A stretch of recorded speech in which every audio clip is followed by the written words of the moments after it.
To find out how we met, watch the previous video titled "I Went with a Guy After His Girlfriend Left the Club."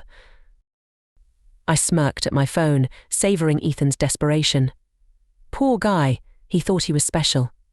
I decided to keep him on the hook a little longer. Oh, right, the cute software engineer with the girlfriend drama. How could I forget AITA, adding a winking emoji for good measure. The typing bubbles appeared immediately. Yeah, that's me. Listen, can we meet up? I need to talk to someone. My girlfriend is treating me like a dog again.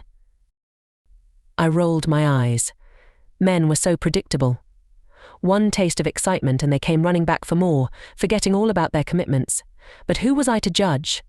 I thrived on this game. Hey, ma'am.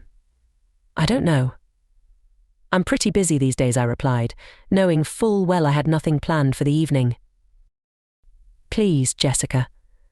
I can't stop thinking about you. I bit my lip, feeling a rush of excitement. It was always a thrill to know I had this effect on people, especially those who were supposed to be off limits. After an hour of letting him stew, I finally replied, "So, what's your girlfriend mad about this time?" The response came quickly. "We live together, and she says that I'm really messy."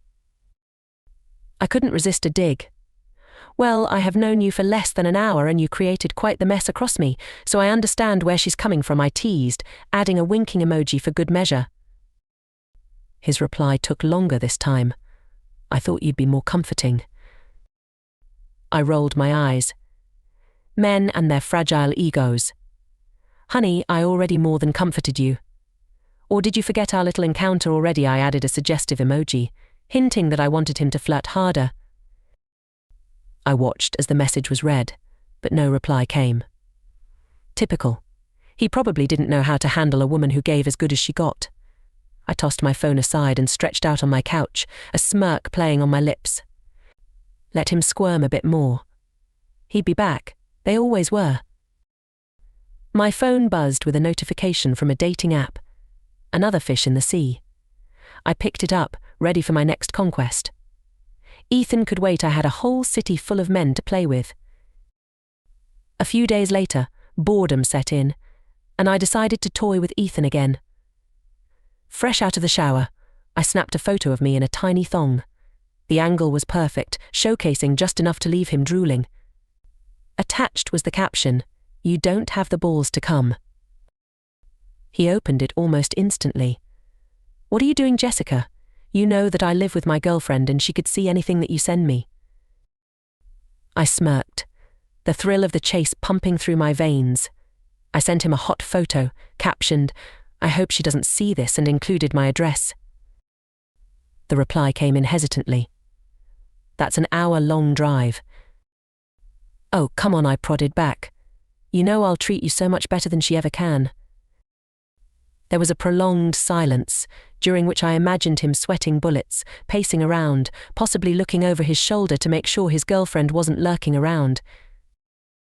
I lounged on my couch, scrolling through my phone when it buzzed with a message. My lips curled into a satisfied smirk. Ethan had finally cracked. I'm outside. The text read. A glance at the clock showed it was just past midnight. I peeled myself off the couch, my heart racing with anticipation. The winter chill bit at my skin as I slipped into a pair of tight leggings and threw on a thin t-shirt. I didn't bother with a bra, let him see exactly what he was getting himself into. I sauntered out to his car, my nipples hardening in the cold night air. As I slid into the passenger seat, I couldn't help but tease him.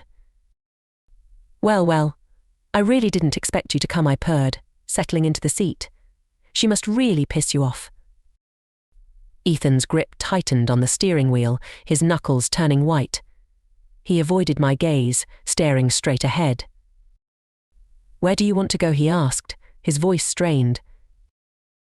I rattled off an address, one I knew led to a secluded, dark parking lot. As we drove, I studied his profile. His jaw was clenched, a mix of desire and guilt etched across his face. It was delicious. "You know," I said, breaking the tense silence, "you could have just ignored my messages. Blocked my number. But here you are, driving across town in the middle of the night." He remained silent, but I saw his Adam's apple bob as he swallowed hard. I leaned in closer, my breath hot against his ear.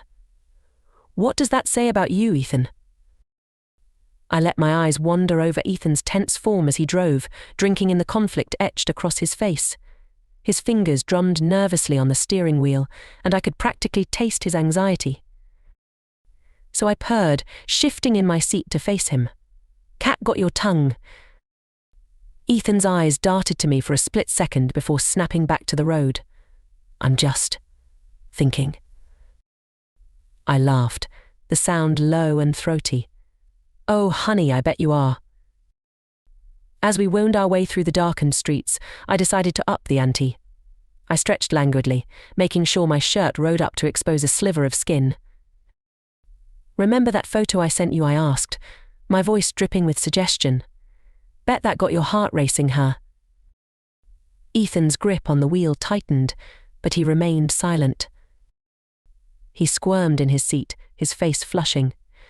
"Jessica, Yes, I prompted, loving how flustered he was getting. "It's not like that," he mumbled, barely audible. I chuckled, trailing a finger along his arm. "Oh, but it is. I know what you want to do to me. I know you want to release frustration." Ethan's breath hitched, but he kept his eyes resolutely on the road. His silence only fueled my desire to push him further. "Come on, Ethan," I teased. "You were so bold over text. Where's all that bravado now?" He swallowed hard, his Adam's apple bobbing. "It's different in person." I smirked, reveling in the power I held over him. "Different how? Are you scared?" "Excited." "Both." Ethan's only response was a shaky exhale.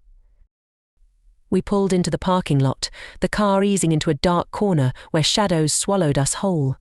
The tension pooled between us, heavy and suffocating. My body thrummed with anticipation, but I kept my cool. "Your girlfriend doesn't treat you well." "You deserve better," I whispered, my voice a velvety purr in the confined space. Ethan's eyes flickered with something primal, an internal switch flicking. He was done dithering. Suddenly he was all action. "Get in the back," he demanded, voice rough and commanding. I loved it. I scrambled over the seat with eagerness, the small space making the act more tantalizing. He wasted no time. The car rocked all the time and the windows were fogging up. The raw intensity of the moment left us both breathless when it ended. After he finally caught his breath, Ethan leaned back, resting a hand on my thigh. The car was a mess of heated air and heavy breaths. I smirked, reveling in the chaos we created together. For a moment we just sat there, the silence thick with what's just happened. He cleared his throat, looking almost lost. "I don't even know what to say, Jessica." I let out a small laugh, brushing a lock of hair out of my face. "You don't need to say anything. Actions speak louder and all that crap, right?" Ethan leaned in, capturing my mouth in kiss. He was good, but I could tell he was conflicted. In response, I pressed harder, making sure he forgot everything else when he was with me. Eventually, he pulled away, still looking dazed. "I should get you back. It's late." "Yeah, wouldn't want your girlfriend getting suspicious. Would we?" I said it with a teasing smirk, but there was a sharp edge to it. I liked to twist the knife just a little. He started the car, driving us back in silence. I watched the city lights blur past, the thrill buzzing through me like an electric current. We finally reached where he had picked me up earlier in the evening. The car slowed to a stop. I gathered my things, giving him a look that was both sultry and commanding. "Don't forget these. Whenever you want, you can call me. Don't worry about your girlfriend." He leaned in and gave me a kiss on the cheek. "I won't forget." I watched him drive away, a wicked smile curling my lips. An hour later, I was lying on my bed, the night replaying in my mind like a favorite movie. With a devilish grin, I snapped a picture of myself, tousled hair, bedroom eyes, and sent it to him with a message that sealed the deal. "Make sure to sneak in and not wake your girlfriend after you drove an hour to me." The thrill of it sent a burst of satisfaction through me. I revelled in the thrill, knowing I had weaved my way into his mind, where I would linger. The fact that I was the other woman added a delicious edge to everything. Finally content, I curled up under my covers, the night's excitement humming in my veins as I drifted off to sleep.